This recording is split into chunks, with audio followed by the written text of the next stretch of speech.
Logic 0, example 17.4, another set of multiple propositions. Here we have another quote from Xenophanes, and he says, "There neither was nor will be a person who has certain knowledge about the gods and about all the things I speak of, even if they should by chance manage to say the complete truth, yet they themselves know not that it is so. But all may have their fancy." Here we have something that's, I think, this is not overly complicated, what he's saying. A pretty straightforward statement about the state of things. And now, if we're going to analyze this symbolically, we're going to need all these variables, 1, 2, 3, 4, 5, 6, 7. So a couple of examples back, we had an example with 6 variables that had 64 rows. This now has 7 variables. So we double 64 and we go to 128 rows. This now gets complicated. I think that the translation part, I don't think I need to go through the, translating the symbols into pseudo-English as I did in the previous examples. I'll leave that for you to do on your own. Hopefully the guidance I give here makes enough sense on that. But I do want to give the truth table for this set of propositions. And that is going to be a monster of a truth table. And again, just like with a 6 variable truth table, we started to see this is pretty ridiculous. Here we have 128 rows. More ridiculous. What purpose does this serve? If you can really do the procedure and not make any mistakes, then the procedure works. But for most people, they're going to make mistakes. So the procedure isn't really something we could rely upon people to do accurately. And of course, looking at the table, we'll see the significant rows that are marked and see, what's going on here in a broad way, but a lot of the details is just too many details to really absorb. So, this is not very practical. And the quote from Xenophanes is not that complicated, really. It's just that it involves a lot of different propositions. And so we can very easily get into a situation where we have 7 or maybe even 8 variables just from a very short paragraph. So again, this shows the limitations of our truth table methodology. Has its limits, practical limits, and then that should motivate us to say, well, there's got to be a better way, and there is a better way. Okay, and we'll get into that in the following chapters. But just for the sake of demonstration, let me show you how this goes. And as I said, we're going to have 128 rows. Now, for the truth table setup here, I'm going to do something a little different. And I think I may have demonstrated this before, but let me do it again. So if we just had one variable, let's say that we're just thinking about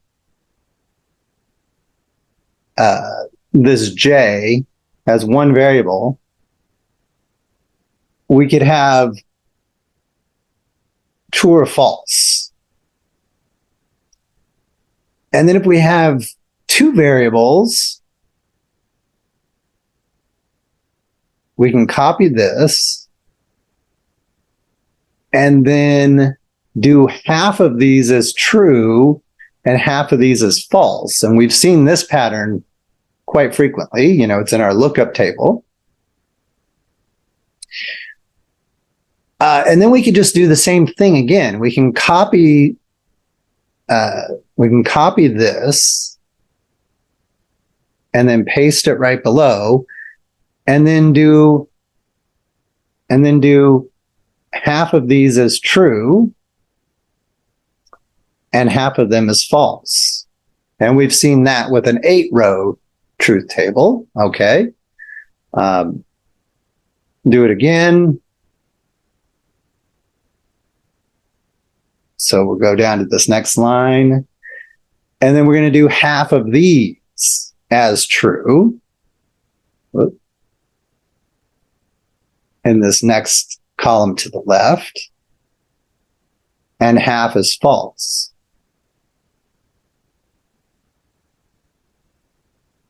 All right. And then we just keep doing that. So I copy all of this, paste it below, and then we're going to do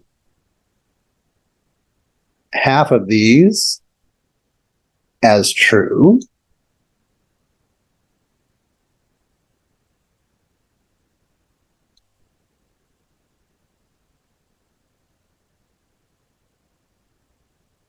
And half is false.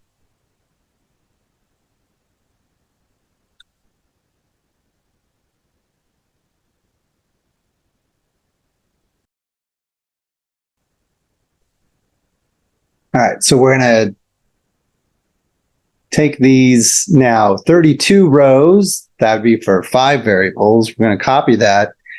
And now we're going to have 64 rows.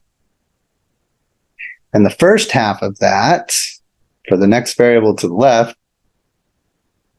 we need those to be trues. And here it's getting a little big. So you want to go to do half of them until you get to the line from the previous setup that has all falses here to the right. And then the whole thing starts over again with all trues to the right. But now we're going to put F's in front of those. And this, we just finish off the list.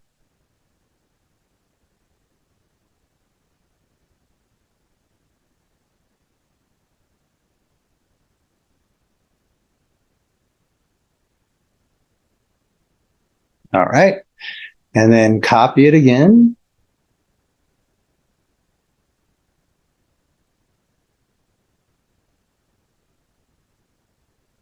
And let's put that below here. And then we'll go finally to do now 64 trues. And we're just going to keep going until we see all F's to the right, within the next line being all trues.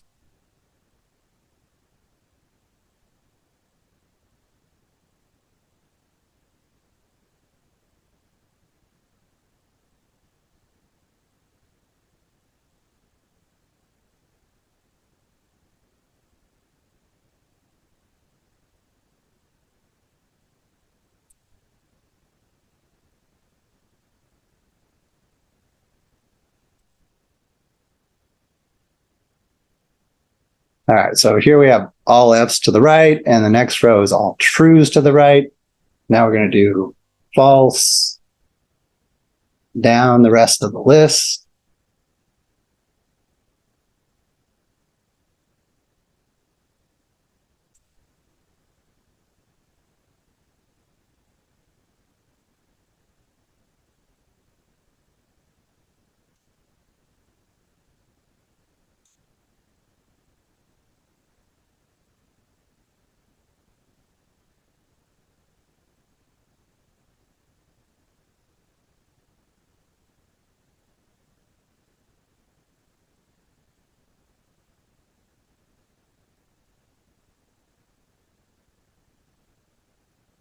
All right, so that's the end of the row. The final row, I should say. So you can do stuff like this too, if this makes sense to you. I'm going to do a pipe, space for the negation, underscore for the open parenthesis. I'm going to put a true for the A and a space for the disjunction. And that gives us a good chunk. We can paste this down halfway. I'll show you what I mean by that.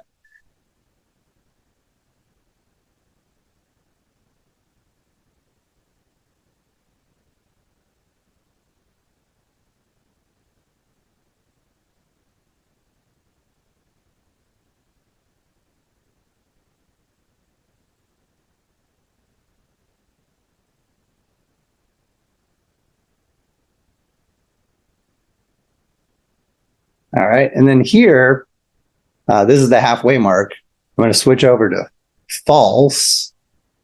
So I still have that space there. And then copy this and now paste this down the second half.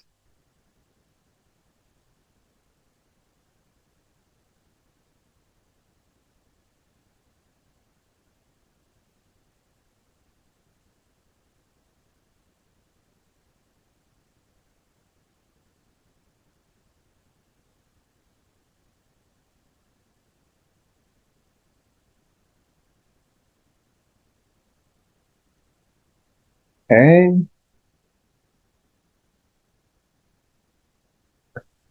And now we can do our B values. And I'm looking at the interpretations and using that as a guide, the second column of the interpretations. And here it switches over to false.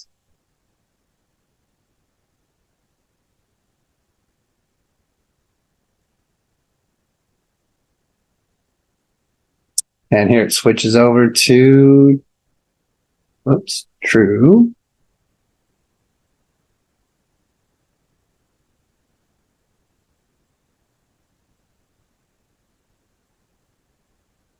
Here it's false.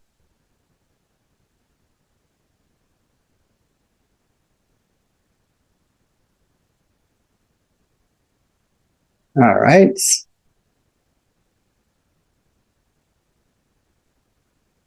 And then we can do disjunction. So if either left or right is true, then it's true. They both have to be false for it to be false.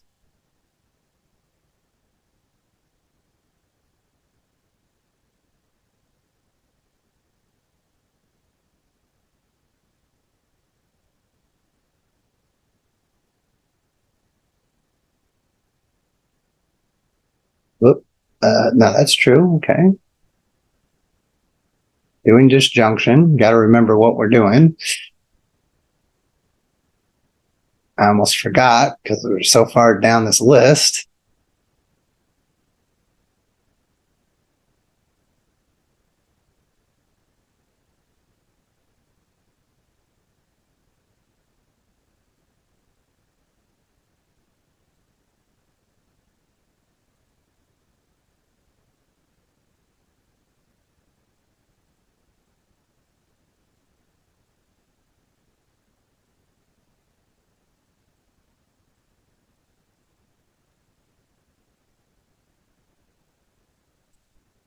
Here we go false because both sides are false.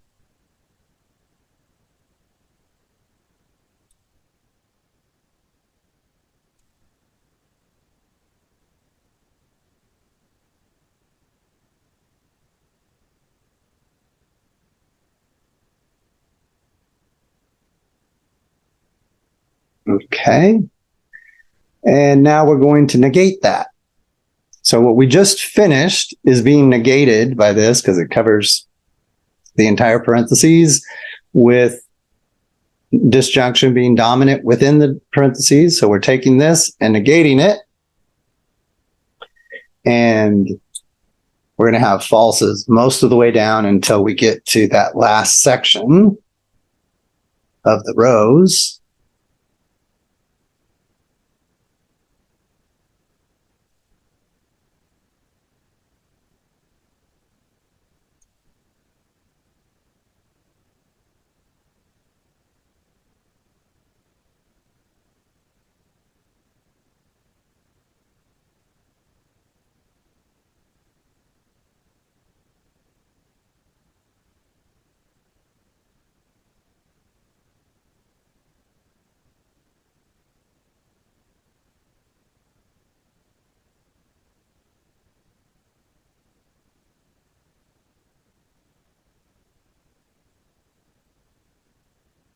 Whoops, something looks off right here. Okay.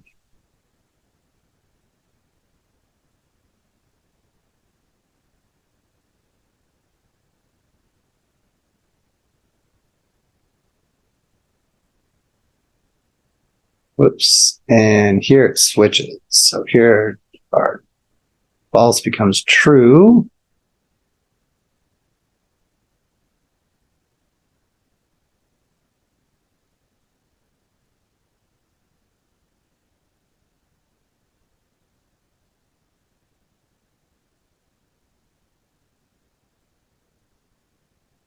Right.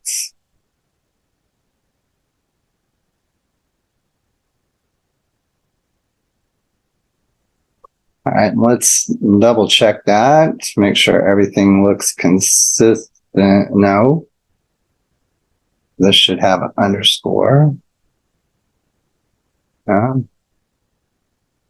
Okay, so those are easy errors to make. I mean, I would have seen it later, but it's good just to double check as you're going. Just look for patterns. Make sure the patterns are matching up. All right. Okay, now let's move to the right through this first proposition. I'm going to do an underscore for the closed parenthesis, skip a space for conjunction, skip a space for negation, and do an underscore for the open parenthesis. And I'm going to copy all that and then paste it down.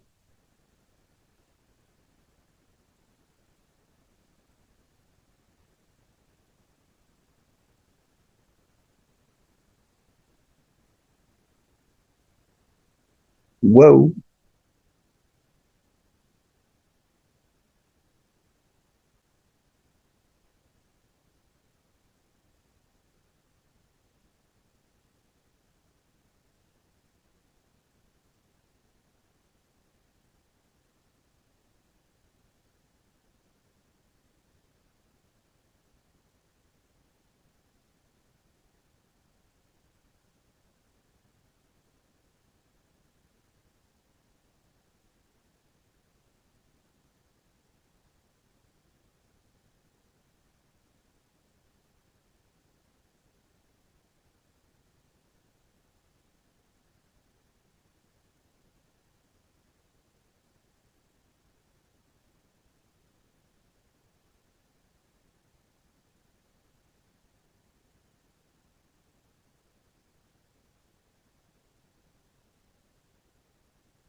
And now we're lined up with the C, and we're going to have trues. Here it switches over to false.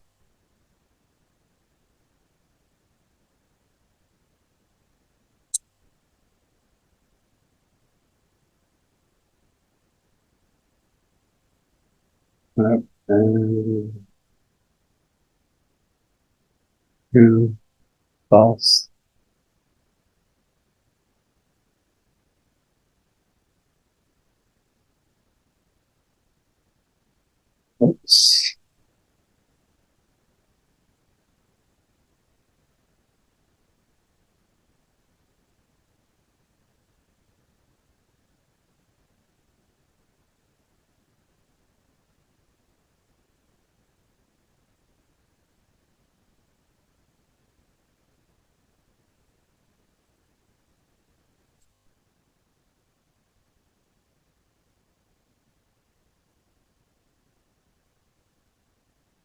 All right.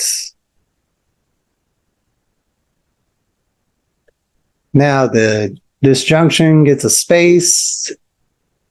So let's do spaces all the way down.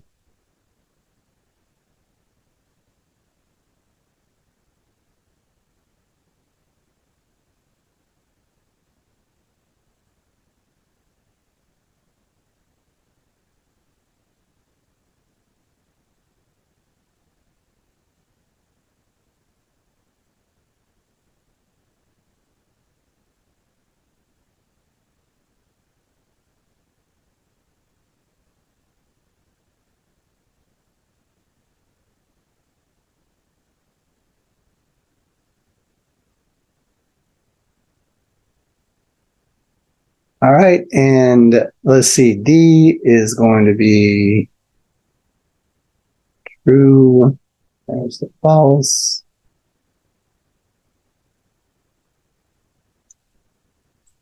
True.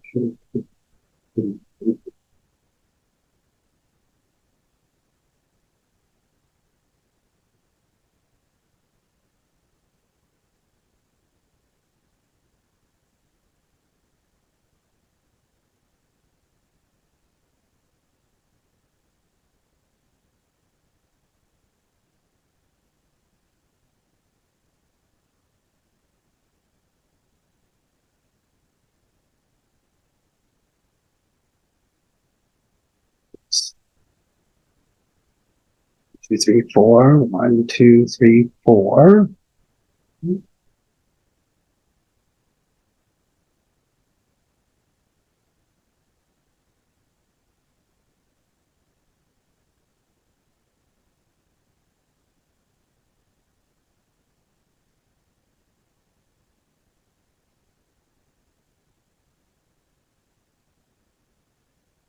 All right. And now the disjunction.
All right. And now we can get that negation. So the negation applies to these parentheses because that's what it's right next to.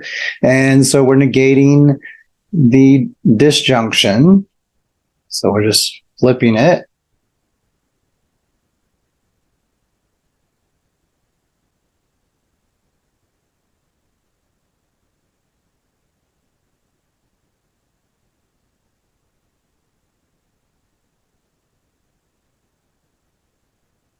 That's going to be true. False again.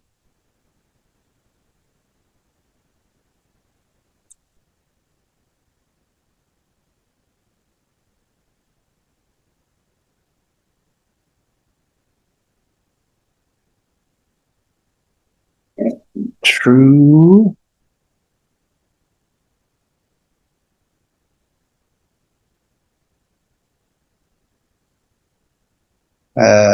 what happened here? These should be false. Underscore. Okay, false.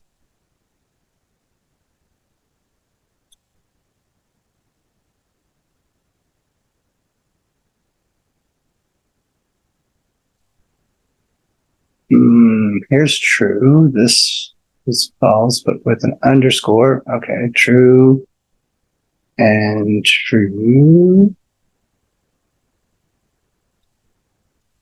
Here's false again.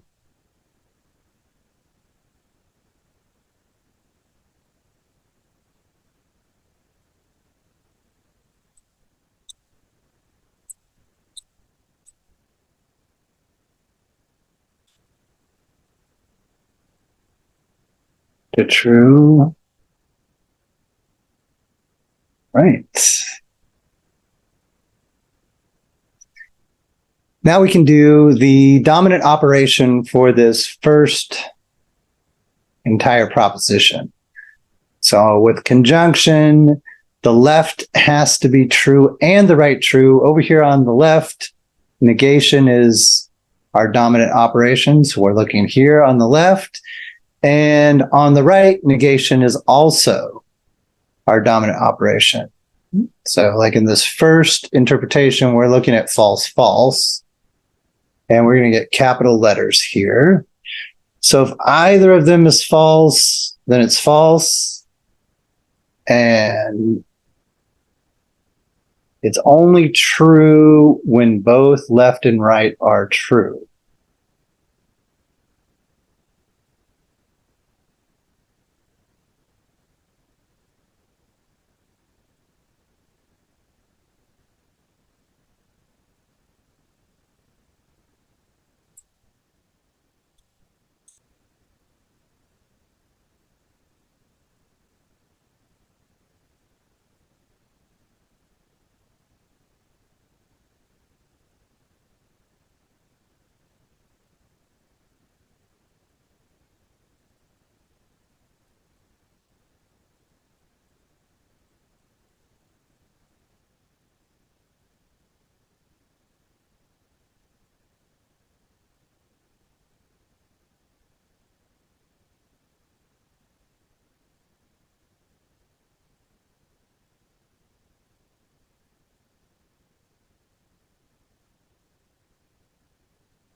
False.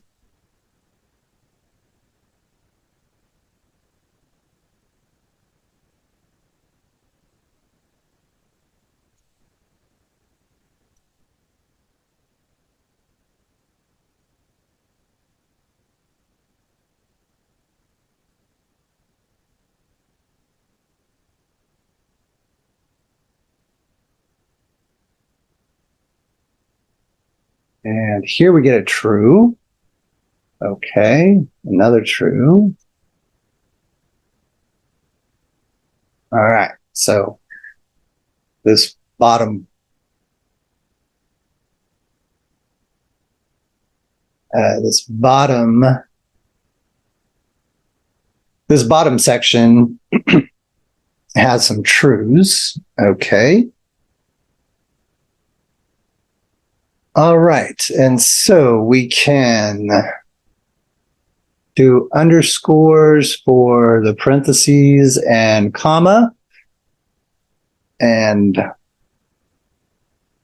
let's copy this all the way down.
let's see, 4 trues and 4 falses. Okay.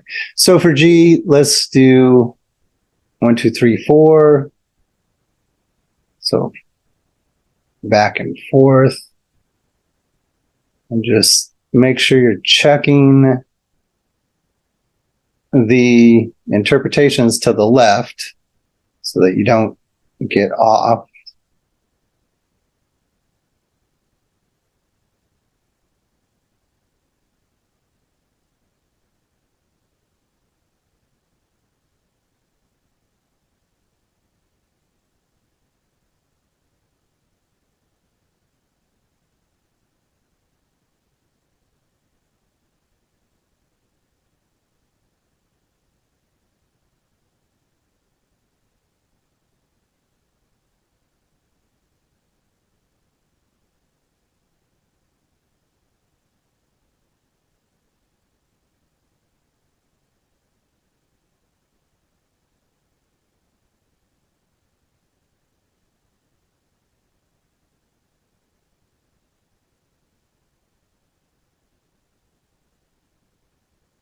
All right. And then 2 spaces for disjunction and negation.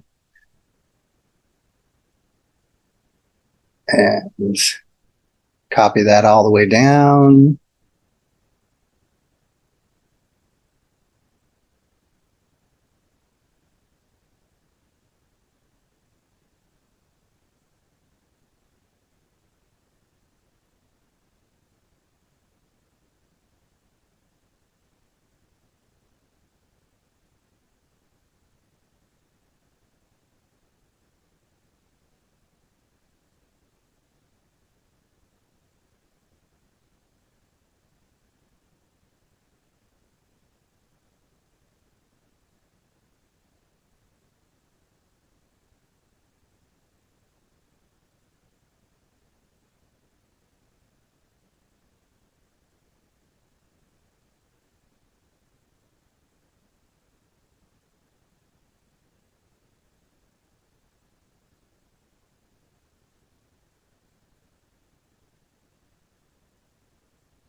All right, this is G again.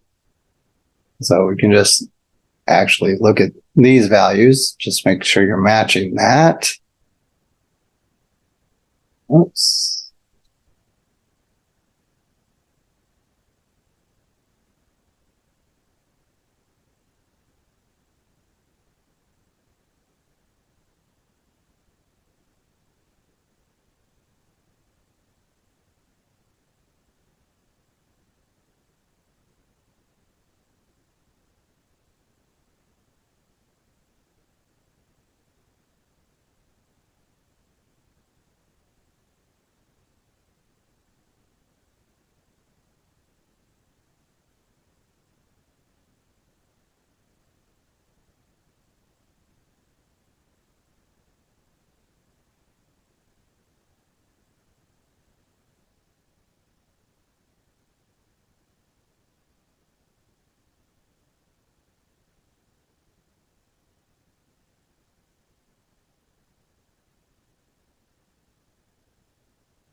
All right. And so now this is going to, this negation is negating the G right here. So we're just going to flip these values.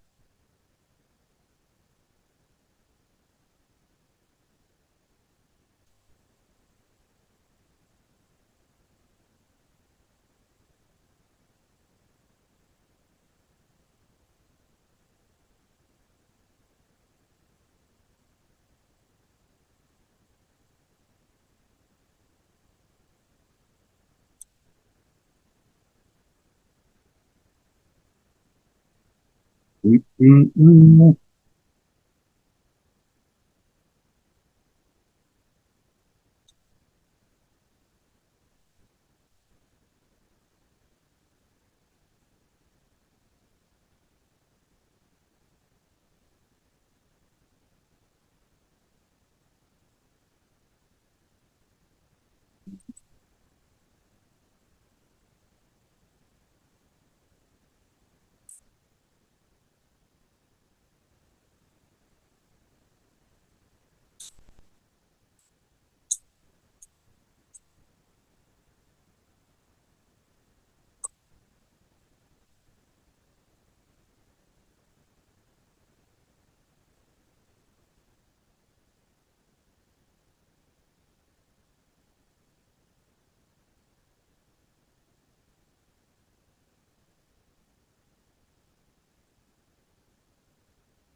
Good.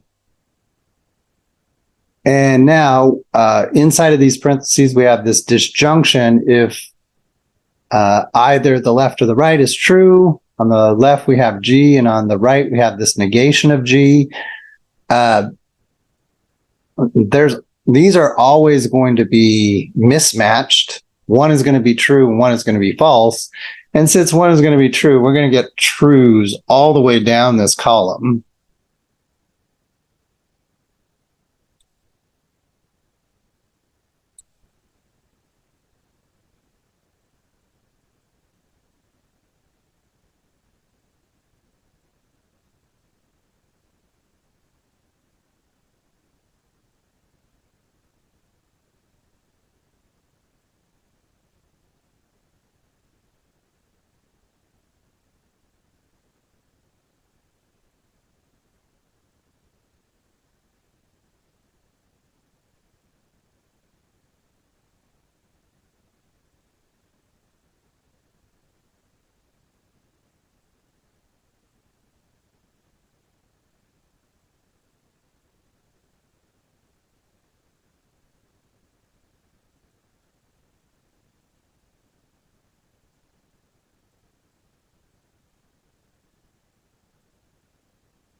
All right.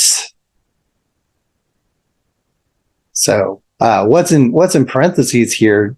G or not G? This is a tautology. Either G is true or G is false. Okay, that's true in every interpretation. All right, so I have this close parenthesis, skip material consequence, and so we'll just copy that all the way down.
Okay, and then the values of H, which are going to be two trues and two falses.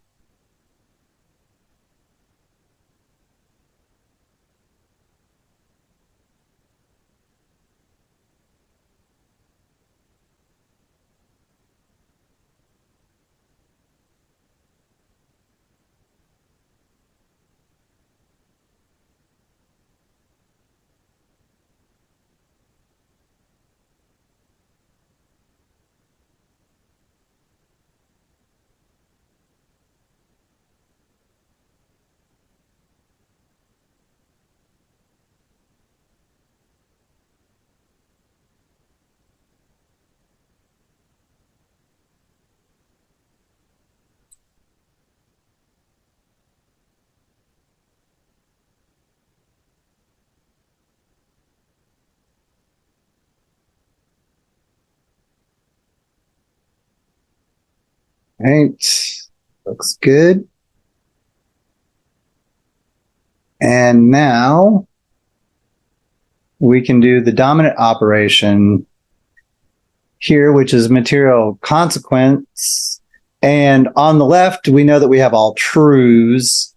So this is going to be true if the right hand is true and false if the right hand is false. Since all the antecedents are all trues, it really is going to depend on the consequence here.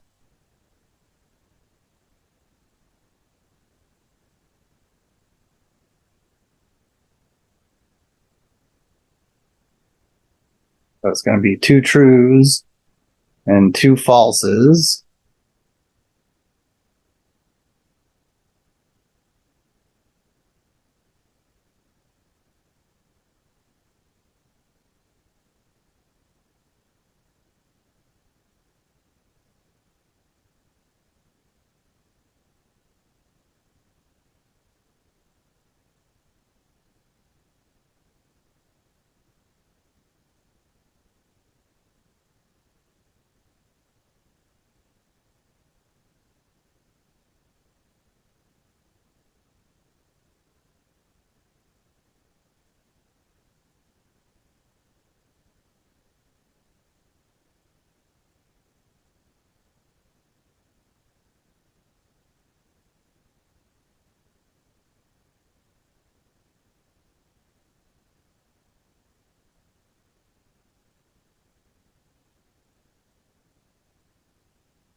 All right.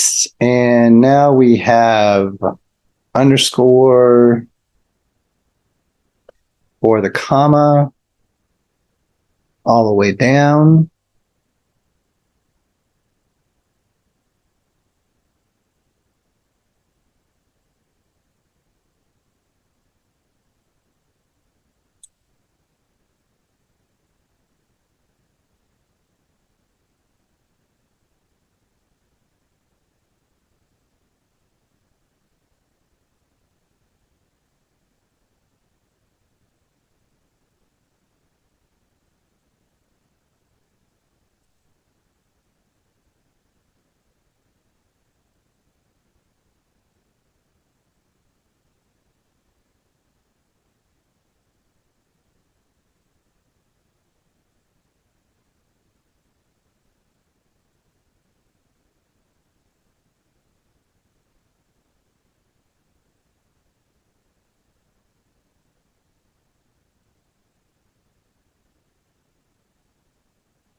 Okay.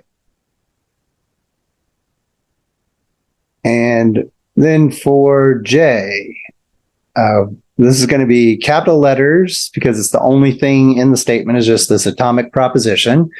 And it's just going to be true, false all the way down.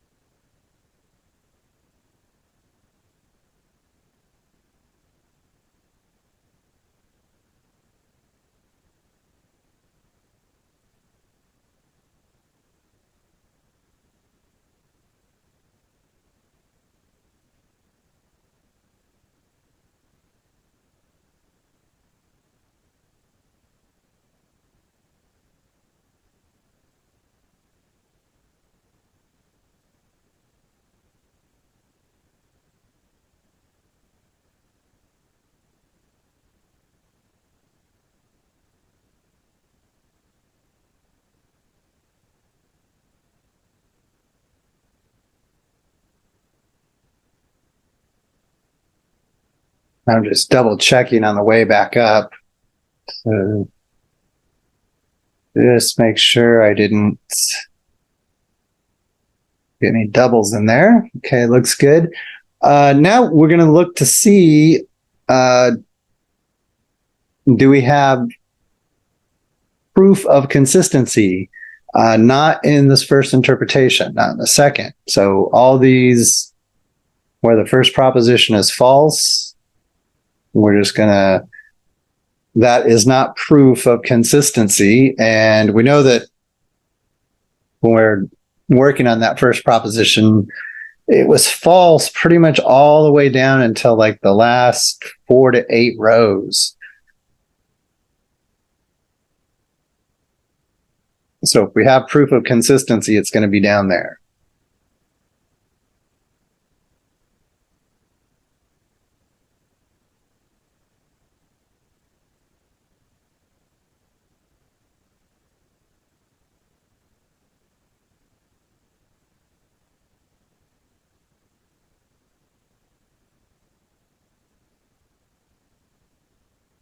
Here we go. All right, so let's see. All right, so in this interpretation, that is proof of consistency. So the statements are consistent, but we'll just finish this off. Wherever there's a false, not working for us. Here looks like a winner. Okay. False, false, false. Okay, so that is that. But we do have 2 interpretations under which all 3, or how many is it? Yeah. All 3 propositions that we're given, there are 2 interpretations down here where those are all true. And so the statements are logically consistent. And we indicate that here, and that's our truth table. This giant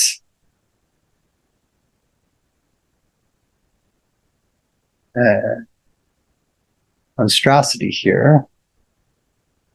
Let's see if we can. I guess that's as small as I can go. 128 rows. Okay. Very tedious, very prone to error. However, you know, there are some students in the course right now that will be able to do this. Usually every term, there are students that are more proficient at this than I am. So it is doable. It's just for most of us, it isn't going to be very practical. And the table, just looking at it, is not very informative. There's got to be a better way. And there is. We will get to that.